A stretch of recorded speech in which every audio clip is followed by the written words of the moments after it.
महिमा है। और उसके बाद में कहा जाता है कि भगवान को हठात भोजन करवाया था। भगवान को हठात मतलब जिद करके इन्होंने भोजन करवाया था।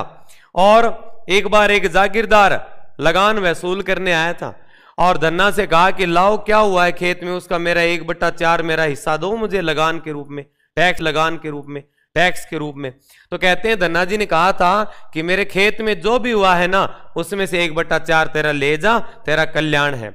जागीरदार ने देखा कि खेत में क्यों गैडो हुआ तो हुआ नहीं, खेत में तुम्बा ही तुम्बा, गोल गोल हुआ नहीं तुम्बा, खेत में तुम्बा। तो जागीरदार क्यों तुम्बा को कह करूं धन्ना, तो तुम्बो को धन्ना जिद्दी आदमी थे, उन्होंने कहा ले जा। भगवान पे इतना भरोसा था कि तुम्बा जो कहनी बे जेब में गाल दिया। अब जेब में गाल दिया तो बन ध्यान हो जागीरदार ने कि धन्ना जिद्दी आदमी है, जाट आदमी है, तो अपन लेना ही पड़ेगा, नहीं तो धक्का हूं अपन के एक गट्टो भर के ना चका दे।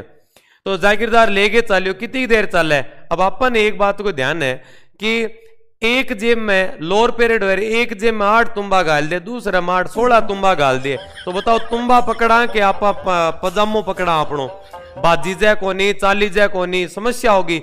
अब भी के तुम्बा को बाहर हो गए दोनों साइड में, पजामो पकड़े पकड़े कई दूर तो चालियो, बाद में सोचो कि काम करा तुम्बा कम करा, तो तुम्बा मैंने सड़क पर फेंक के मारे कि यार क्या करा तुम्बा को। तो कहते हैं कि जब तुम्बे सड़क पे फेंक के मारे तो उसके अंदर फूटते ही हीरे मोती और जवाहरात निकले थे। ये बात आग की तरह पूरे गांव में फैल गई थी कि धन्ना के खेत की मिट्टी में भगवान की कृपा है। और इसलिए आज भी पंजाब हरियाणा से लोग आते हैं, धन्ना के खेत की मिट्टी उठा के लेके जाते हैं